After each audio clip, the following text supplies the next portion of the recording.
Welcome back to Ask Allison. Here is today's question.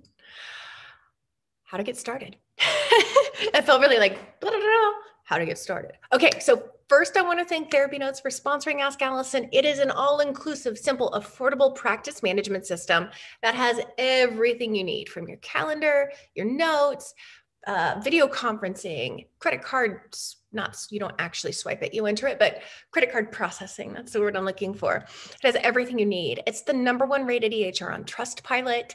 And they also follow the golden thread note system where it will propagate some things from previous notes into your current notes. So you're not having to type the same thing over and over and over. It's a good time saver.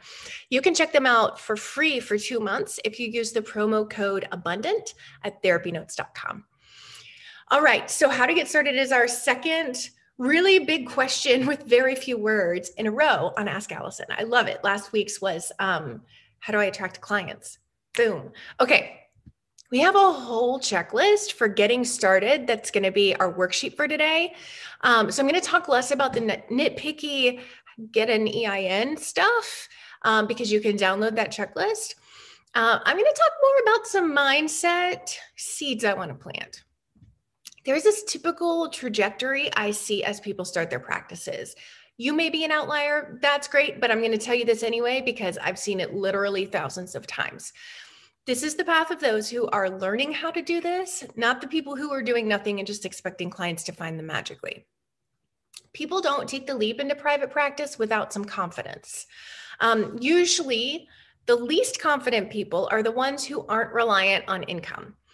That is produced by a private practice. And my theory on this is that the people who need the income, they wait through that phase of insecurity and they build up their confidence, often unconsciously, until it feels safe to take the leap. Because the financial risk is lower for someone whose bills are going to be paid no matter what, they often jump in a little sooner. And none of this is better or worse. I just want to be open about that dynamic that I see. I will also say we often start with confidence and that dwindles. So you're not doing something wrong if you're a few weeks into your practice and you're feeling like an absolute failure. Welcome to the club. Many of us have felt that. It's often part of the process. And that's because after you make the leap, most private practice owners are in free fall for a little while. They're not getting called even though they're working a solid marketing plan and they're executing it, not just like thinking about their marketing plan, but actually doing it. And that's when that fear and lack of confidence sets in. That often will motivate some people to work harder, and it demotivates others to put in all this work and really get nothing back for it initially. Now, here's the interesting thing. Overall, neither of those groups builds faster than the other because the level of effective work seems to be similar between these two groups. Because the work harder group, they're often chasing shiny objects or overdoing things. You might have heard me say, I don't want you to do any more than 5 marketing strategies to build your practice. And the overworkers will sometimes do like 7 or 8 or 9, and maybe learn about this 10th thing over here. And so obviously, like, we're not going to be as good at 10 things as we can be with 5 things because we have limited energy, resources, all of it. So the demotivated people might just keep trudging along slowly, and their motivation starts to pop back up once the phone starts ringing, or when they realize that those bills aren't going to pay themselves and they just have to white knuckle it for a minute to get some things done. Think of marketing activities like planting seeds. You can't come back the next day after planting a seed or even the next week and expect a harvest. I mean, like, you can, but you're going to be disappointed. So while people are overworking or underworking, some of these efforts are starting to bear some fruit. I realize I cannot take this analogy much farther. It's going to fall apart, but you get me. So the phone starts ringing at some point. It starts to feel like it's all happening. It's really exciting. About half of the people plateau at some point, and the other half continue to fill. The stuck people are usually the people who stopped marketing as they got busier, thus the plateau. But once they go back to doing what work to get the clients they have, they typically fill up.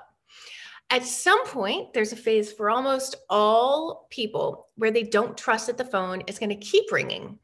They take on too many clients. They don't refer out, even though they're technically full, because they feel like the bottom's going to drop out at any minute. Now, sometimes the bottom genuinely feels like it drops out because the phone calls stop. And that's often, if it's not a plateau, it's often around summer vacations and around winter holidays. And that happens for most of us, but new private practitioners don't always recognize that it's not their fault, that's just going to happen for many of us. And the ebbs and flows get a lot less dramatic around year 2 or 3, depending on your practice. Even when full, most private practitioners feel like they're going to lose everything probably until year 2 of staying pretty consistent and steady. It just takes a while for us to trust it. So while you're in the early stages of private practice, I want you to know what's coming and that you aren't alone. So if any of this sounds familiar, I feel you. I've been there. I've helped a lot of people go through that. It's a pattern for my students.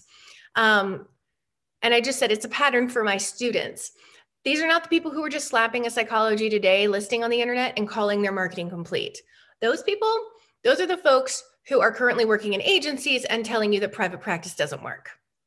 If you want to market effectively, get clients in the door, build what you want, ride these waves with me, I'd love to have you and help support you in that in either the Inner Circle, which has a lot of individual and group consultation, or the Abundance Party, which teaches you everything you need to know to fill your practice. And so today's worksheet is our beloved checklist. In case you don't already have it, it takes you through all those kind of nitpicky businessy things that you need to do, like open a business bank account, what you might need to file with your state or city. But I pop in some pep talks and some favorite resources along the way to keep it from being mind-numbing. If you have questions for Ask Allison, please DM me over on Instagram where I'm abundance_practice_building.